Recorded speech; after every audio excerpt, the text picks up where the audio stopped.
ভাই 50 minute finishing ইবনে মাজার 42 নম্বর হাদিস। আল্লাহর নবী সাল্লাল্লাহু আলাইহি ওয়াসাল্লাম বলছেন, ফালাইকুম বিসুন্নতি ওয়াস সুন্নাতুল খুলাফায়ে রাশিদিন আল মাহদিয়িন আযু আলাইহি বিন নাওয়াজিদ। সাহাবীরা তোমরা শোনো, তোমরা আমার মৃত্যুর পরে অনেক ইখতিলাফ দেখতে পাবে, তখন তোমাদের উপরে আবশ্যক হলো আমার সুন্নাতকে এবং আমার খোলাফায়ে রাশিদিনের সুন্নাতকে মারির দাঁত দিয়ে কামড়ে শক্ত করে ধরে থাকবা। আল্লাহ নবী সাল্লাল্লাহু আলাইহি ওয়াসাল্লাম বলছেন, তোমরা আমার সুন্নাত এবং আমার খোলাফায়ে রাশিদিনের সুন্নাতকে তোমরা মারির দাঁত দিয়ে কামড়ে শক্ত করে ধরে থাকবা। এই হাদিস প্রমাণ করছে, যদি রাসূল সাল্লাল্লাহু আলাইহি ওয়াসাল্লামের সুন্নাত থাকে তাহলে রাসূল সাল্লাল্লাহু আলাইহি ওয়াসাল্লামের সুন্নাতকে মানতে হবে।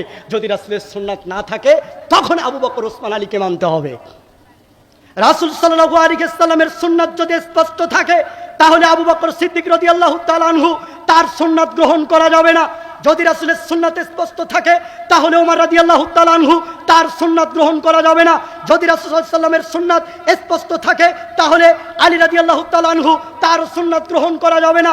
যদি রাসূল সাল্লাল্লাহু আলাইহি ওয়াসাল্লামের সুন্নাত স্পষ্ট থাকে তাহলে ওসমান রাদিয়াল্লাহু তাআলা আনহু তার সুন্নাত গ্রহণ করা যাবে না। কেন? যেখানে রাসূল সাল্লাল্লাহু আলাইহি ওয়াসাল্লাম উপস্থিত, যেখানে রাসূল সাল্লাল্লাহু আলাইহি ওয়াসাল্লামের সুন্নাত স্পষ্ট দলিল সহ আছে, তা ছাড়া তার সুন্নাত ছাড়া অন্য কারো সুন্নাত গ্রহণ করার কোনো সুযোগ নেই। রাসূলের সুন্নাত থাকার পরে যদি আবু বকর, ওসমান, আলী এদেরকে যদি না মানা যায়, কিভাবে এই দেশের মানুষ হানাফি, শাফি, হাম্বলি, মালিকি, চিশতি, কাদেরি, নকশবন্দি, মুজাদ্দিদি, শরীয়ত, মারিফাত, হাকিকত, তরিকত এদেরকে মানে?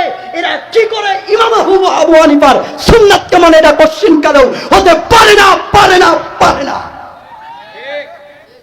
বলতে পারেন, হুজুর গাইবান্ধা থেকে এসেছেন আপনি, আজকে ইমাম আবু হানিফা যাকে আমার মাথার তাজ মনে করি, যেই মাথার তাজের ইমাম আবু হানিফার একটা সুন্নাতের কথা আপনি বলে যাবেন, যে ইমাম আবু হানিফা রাহিমাহুল্লাহ যেটা তিনি বারণ করে গেছেন, যেটা তিনি নিষেধ করে গেছেন, তার ওই নিষিদ্ধের বিরুদ্ধে, তার ওই বারণের বিরুদ্ধে রাসূলের হাদিস রয়েছে।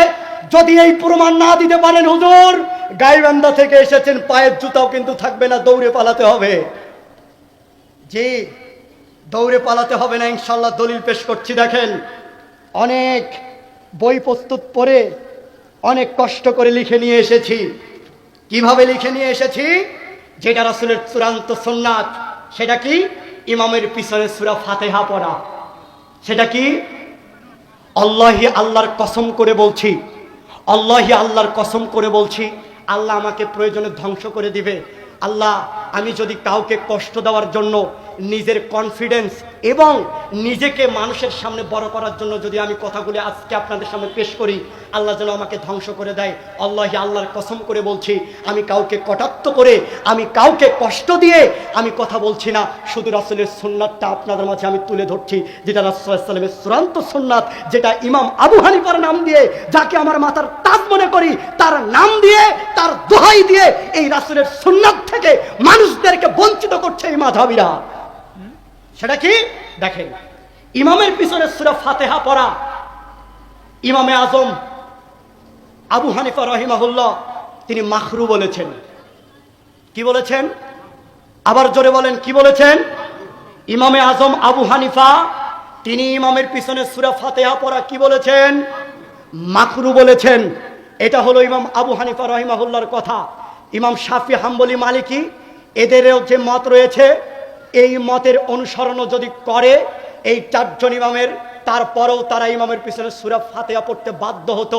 কিন্তু এই চারজনের কথা একজনকেও তারা মানে না, কিন্তু এইটাকেই প্রাধান্য দিচ্ছে।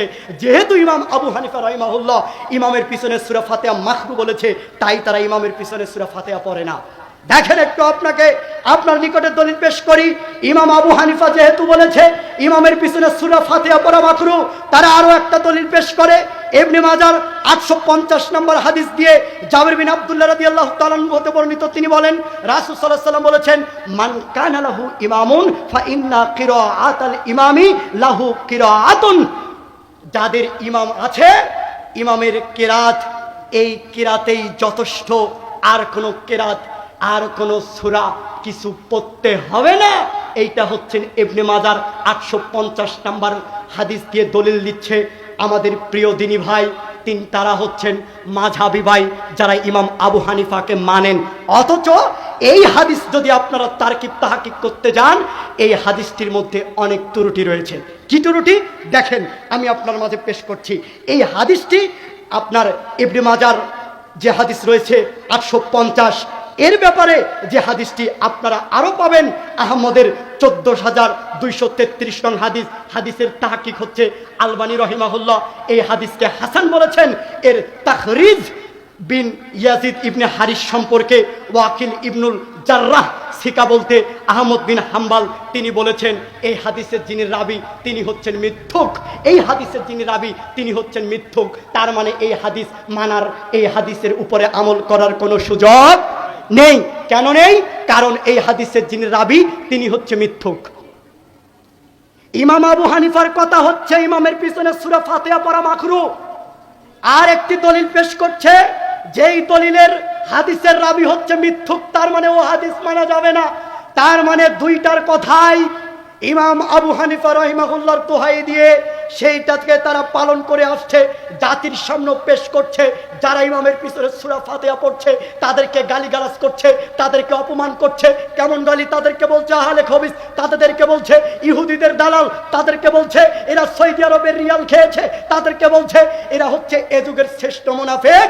অথচ যাদেরকে গালি দিচ্ছে আহলুল হাদিসদেরকে, তারা রাসূল সাল্লাল্লাহু আলাইহি ওয়াসাল্লামের চূড়ান্ত কথাকেই তারা গ্রহণ করছেন, মানছেন। সেই রাসূল সাল্লাল্লাহু আলাইহি ওয়াসাল্লামের চূড়ান্ত কথা, সেই হাদিসটি আপনারা অবশ্যই পাবেন, যেটা আবু হুরায়রা রাদিয়াল্লাহু তাআলা আনহু তিনি বলেছেন, রাসূল সাল্লাল্লাহু আলাইহি ওয়াসাল্লাম বলেছেন, লা সালাতা লিমান লাম ইয়াকরা বিফাতিহাতিল কিতাব। কোন সালাতে নেই যেই সালাতে সূরা ফাতিহা পড়া হয় না। যেই সালাতে সূরা ফাতিহা পড়া হয় না সেই সালাত হয় না। যেই সালাতে সূরা ফাতিহা পড়া হয় না সেটা সালাত হয় না। হোক না সেটা ইমামের পিছনে, হোক না সেটা একা একই, হোক না সেটা ইমামের পিছনে, হোক না সেটা একা একই। যদি ইমামের পিছনে, যদি একা একই ভাবে ইমামের পিছনে সূরা ফাতিহা কেউ যদি না পড়ে তাহলে তার সালাত হবে না। এ কথা মুহাম্মদ সাল্লাল্লাহু আলাইহি ওয়াসাল্লাম বলেছেন। এখন আপনারা বলুন, আপনারা ইমাম আবু হানিফাকে মানবেন না মুহাম্মদ সাল্লাল্লাহু আলাইহি ওয়াসাল্লামকে মানবেন?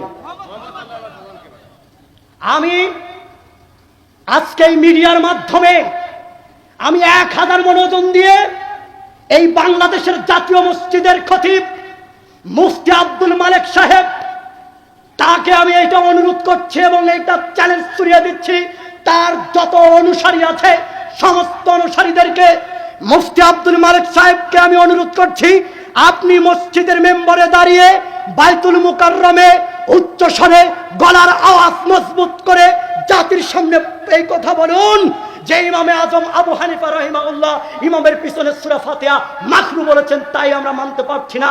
এই কথা আপনি বলতেই হবে। যদি না বলেন তাহলে আপনি ইমাম আবু হানিফাকে অপমান করছেন। জাতি জানুক যে ইমাম আবু হানিফার কথা মানবে না মুহাম্মদ সাল্লাল্লাহু আলাইহি ওয়াসাল্লামের কথা মানবে। যেহেতু মুহাম্মদ সাল্লাল্লাহু আলাইহি ওয়াসাল্লামের কথা চূড়ান্ত, ইমামের পিছনে সূরা ফাতিহা পড়তে বাধ্য, তার মানে ইমাম আবু হানিফাকে মানার কোনো সুযোগ। দেখুন রাসূল সাল্লাল্লাহু আলাইহি ওয়াসাল্লামের সুন্নাত যদি পালন করেন তাহলে আপনার উপকার কি? ভাই 25 মিনিট ফিনিশিং দেখুন রাসূল সাল্লাল্লাহু আলাইহি ওয়াসাল্লামের সুন্নাত মানলে আপনার উপকার কি? এই হাদিসটা আপনারা শুনেছেন কিনা তা আমার জানা নেই। রাসূল সাল্লাল্লাহু আলাইহি ওয়াসাল্লামের সুন্নাত মানলে উপকার কি তার একটি হাদিস আপনাদের নিকটে পেশ করছি। রাসূল সাল্লাল্লাহু আলাইহি ওয়াসাল্লাম বলছেন, ইন্না মিন ওরাইকুম আইয়ামিস সাবরি, শোনো সাহাবীরা, তোমাদের সামনে রয়েছে অনেক ধৈর্যের সময়, তোমাদের সামনে রয়েছে অনেক ধৈর্য ধারণ করার সময়। সেটা কি? তোমরা অনেক ধৈর্য ধারণ করার তোমার সামনে রয়েছে, ধৈর্য ধারণ করতে হবে। তোমরা যদি সুন্নাত পালন করতে যাও তাহলে তোমাদের উপরে অনেক অত্যাচার জুলুম চাপিয়ে দেওয়া হবে। তোমরা যদি সুন্নাত পালন করতে যাও কোন মসজিদে তাহলে তোমাদেরকে মসজিদ থেকে তাড়িয়ে দিবে। যদি তুমি সুন্নাত পালন করো তাহলে তোমাকে মসজিদ থেকে তাড়িয়ে দিবে। যদি তুমি সুন্নাত পালন করো তাহলে তোমাকে মিথ্যা অপবাদ দিয়ে মসজিদ থেকে বের করে দিবে।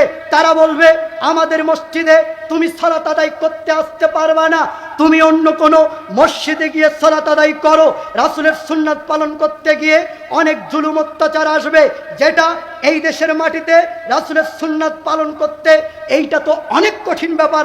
শুধু সুন্নাত পালন করাটাই এটাই কঠিন নয়, বলাও কঠিন, যেটা বলতে গিয়ে শাইখ আব্দুর রাজ্জাক বিন ইউসুফ হাফেজাহুল্লাহকে সিলেটের মাটিতে 500 কোটি টাকার মামলা দিয়েছো।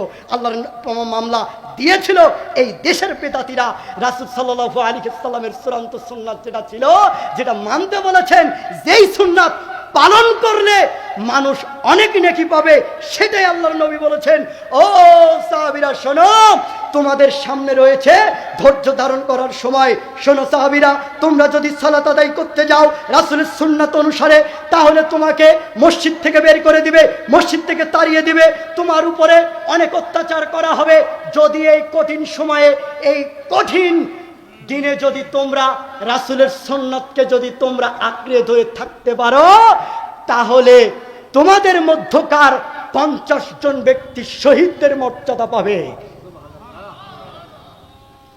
তার মানে ইমামের পিছনে যদি ফাতিহা পড়েন, একদিকে সুন্নাত আর একদিকে ওয়াজিব, আপনি যদি ইমামের পিছনে সূরা ফাতিহা পড়েন, এই কঠিন সময়ে যদি আপনি পড়েন, আপনার উপরে অত্যাচার করা হোক আর না হোক, যদি এই সুন্নাতের উপরে টিকে থাকতে পারেন, তাহলে ইনশাআল্লাহ আপনি মৃত্যুবরণ করার পরে 50 জন শহীদদের মর্যাদা আপনি পেয়ে যাবেন ইনশাআল্লাহ।